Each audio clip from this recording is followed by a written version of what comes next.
programang ito ay rated SPG. Striktong patnubay at gabay ng magulang ang kailangan. Maaaring may masiselang tema, lengguwahe, karahasan, sexual, horror o droga na hindi angkop sa mga... Sumunod na nga sa payo itong ang si Liberty sa kanyang mommy T. Kaya naman nga tuloy nga ang plano nga nila upang ang pahirapan nga itong si Princess. Nang sa gayon nga'y magalit nga itong si Charlene kay Princess at hindi na nga sila maging close. At walang kaalam-alam nga itong si Liberty na ginagamit nga lang siya nito ni Divina upang ngang makalapit nga sa ama nga niyang si Raymond. Kaya naman nga't susundan nga ni Divina itong flight ni Raymond at magpapa-comfort nga siya nang biglang darating nga itong si Charlene at makikita nga silang makayakap nga nito ni Raymond.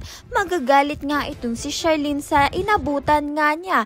Kaya naman nga't magugulo nga silang dalawa at magsasabunutan nga sa airport. Lahat na nangyayari na nga ito ay pinagpaplanuhan na nga ni Divina dahil nga sa gusto nga niyang masira nga ang buhay nga nito ni Charlene. Sa kabilang banda naman nga ito ngang si Dado ay nag-aalangan na nga kay Princess dahil nga unti-unti nang nalalaman ni Princess ang pagkatao nga niya at ang tunay niyang ina.